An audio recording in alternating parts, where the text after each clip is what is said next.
بنو کې چې ډېره یا افسوسناک واقعه شوې وه.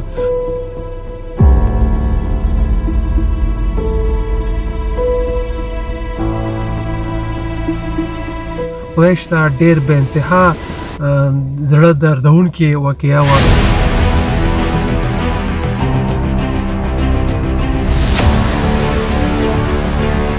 زموږ څلور خویندې د بنو سیمې سره تعلق لرلو.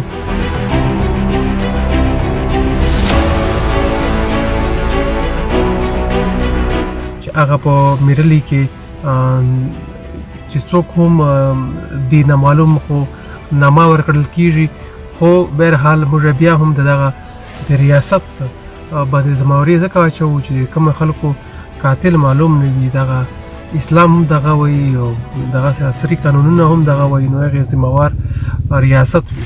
نو تر اوسه پوره د هغې څه هم پرېکړه ونه شوله، بلکې چې کومې خبرې را درومي هغه اوس داسې دي چې یعنې که موږ یې وکړو هم یعنې قبل از وقت به وي، خو بهرحال حالات او وخت به دغه ثابتوي. نو بهرحال د دوی دپاره موږ د دوی کورنۍ ته ورغللو او دا ډاډګیرنه هم ورکړله چې د تاسو دپاره به موږ هرې هلې ځلې کوو.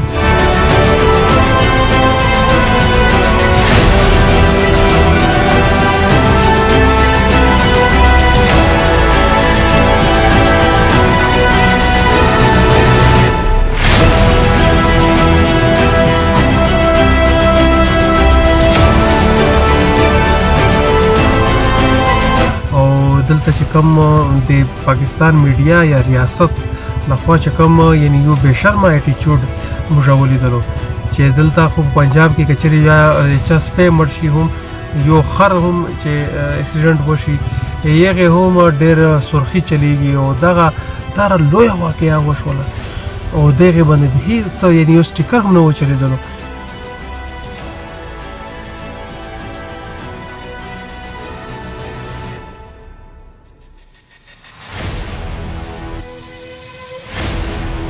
نو دا ریاست دا خبره ولې پټول غواړي؟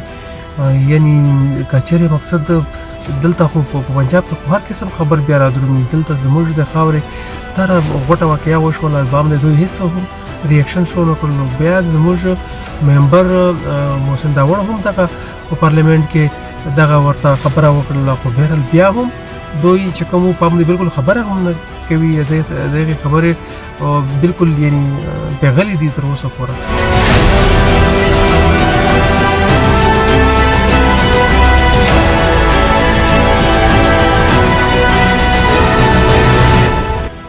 نو دا خاموشي هم موږ ډېره مجرمانه خاموشي بولو او نن د دوی کورنۍ ته مشر منصور پښتین ورغی او ډاډګیرنه یې ورکړله چې تاسو چې څه هم پرېکړه کوئ یا تاسو څرنګې هم غواړئ چې غورځنګ د دغه رقم کردار ادا کړي، نو موږ به انشاءالله هر قسم کردار ته ورته اماده وو او انشاءالله کوو به هم ښه په ویاړ به.